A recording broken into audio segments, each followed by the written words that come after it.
Hello, welcome back to my channel. My name's Rachel and today we're going to talk about how we can prepare for Christmas as a minimalist on a budget.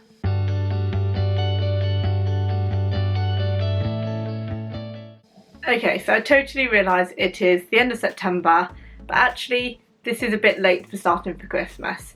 Ideally, I suggest you start earlier, preferably August, September time.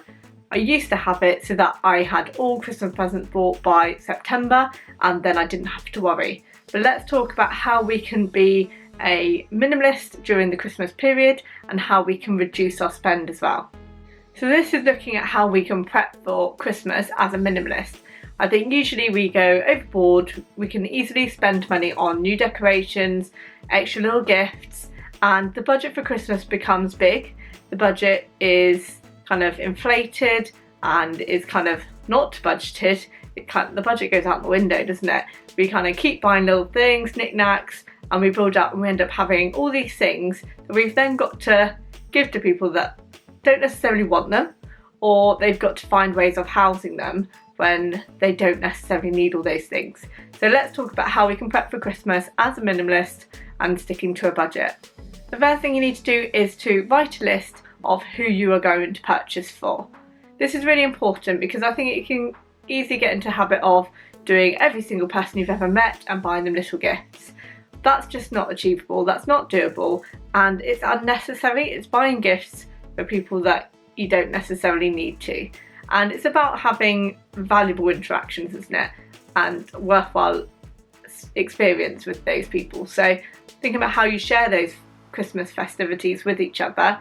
Doesn't have to necessarily involve gifts.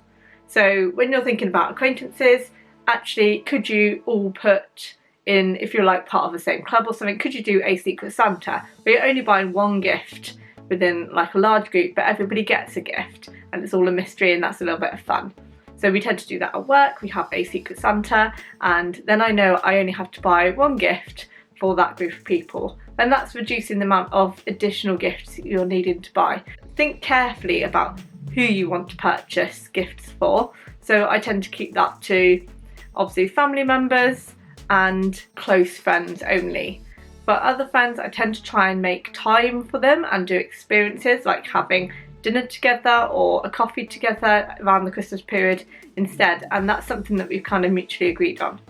And so point number 2 is to actually ask what somebody would like for a present. I know that kind of spoils the fun, but there are probably certain people that you could probably ask what they would like rather than buy them something that they don't need or don't want.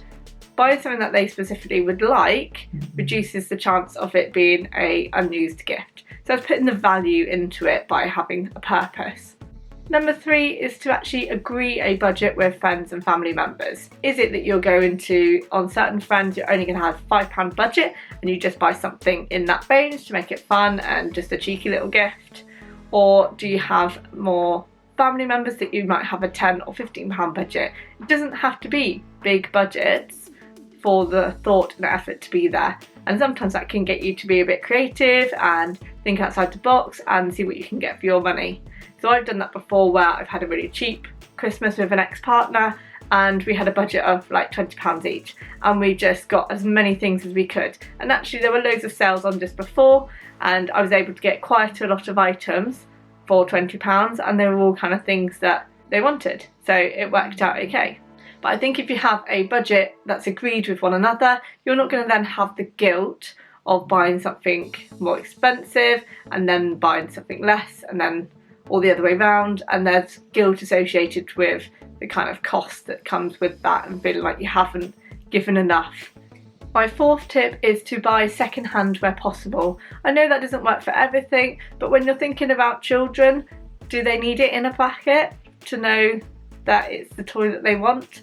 So quite often when I used to buy Lego for my son when he was a lot younger, we actually used to have to make the model because they were complex sets that he wants, but he couldn't make them, but he wanted to play with the set already made. So it wouldn't have mattered if it had come in the box because essentially we made it and presented it to him made up. So the box became irrelevant. So thinking on that aspect, actually, do you need it to be brand new? And if you're buying second hand and it's not in a box, you can easily get a nice smart cheap cardboard box that you could put it in and still wrap it really nicely. So it's the toy that they're after, not necessarily how it's presented or packaged.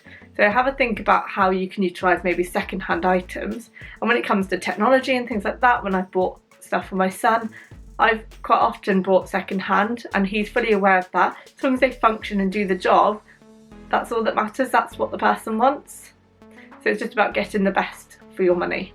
Tip number 5 is to keep decorations really simple. So I have the same set of decorations that I utilise every year. So I have like a green garland that goes along my stairs, and I have a couple of little hanging bits by my curtains, and then I have my real Christmas tree, and that's it.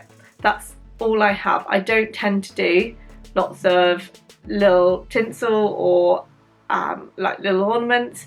I keep it really simple, and that makes it a lot easier to store, to keep hold of, and I tend to buy quite neutral colours, so that it means that I'm keeping to a really like classy kind of theme without having the pressure of keeping up with a colour scheme. Which leads on to then point number 6, which is avoid colour schemes. So either keep it neutral, or if you know that you really love a particular colour scheme, be happy to have that same colour scheme. Avoid switching colours for different tree designs each year. Get quite simple designs that can work in different ways with each other, so that you're not having to do different colour schemes and swap things around, so you're not having to have half your decorations in the cupboard one year because they're not the colour you're going for. It just keeps it really simple and streamlined. Number 7 is to shop around and wait for the best prices. So my standard kind of way of doing things is to create an Amazon wish list. So when it comes to my son's items, he'll give me a shopping list in about August, September time. I will create a wish list of the things that he wants. I kind of watch things there and see when they fall. I either buy them there, or I just have that list as an opportunity to quickly check other retailers and see where I can buy it for the best price. And then I'll also compare with buying second-hand through selling sites or local marketplace. So I will use that as an opportunity to wait around for the best deal. So I know roughly what your cheapest price you could get for a particular item, and I will wait till it goes to as close to that as possible.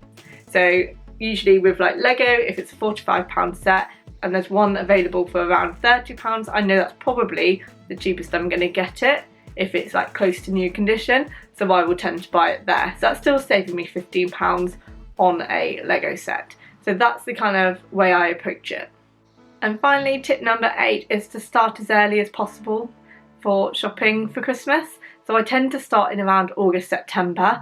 I know roughly what my son would like, and I start thinking about what I would like to buy for other people. Then I'm not doing a last minute dash Christmas Eve trying to find presents that people don't really want. So I've got time to really consider my purchases and really think about what it is that I might like to get them. So having that time makes it a bit more of a relaxed experience, a bit more low-key, and you're just thinking about things as you go to different places. You might pick something up when you go out somewhere for that particular person for Christmas.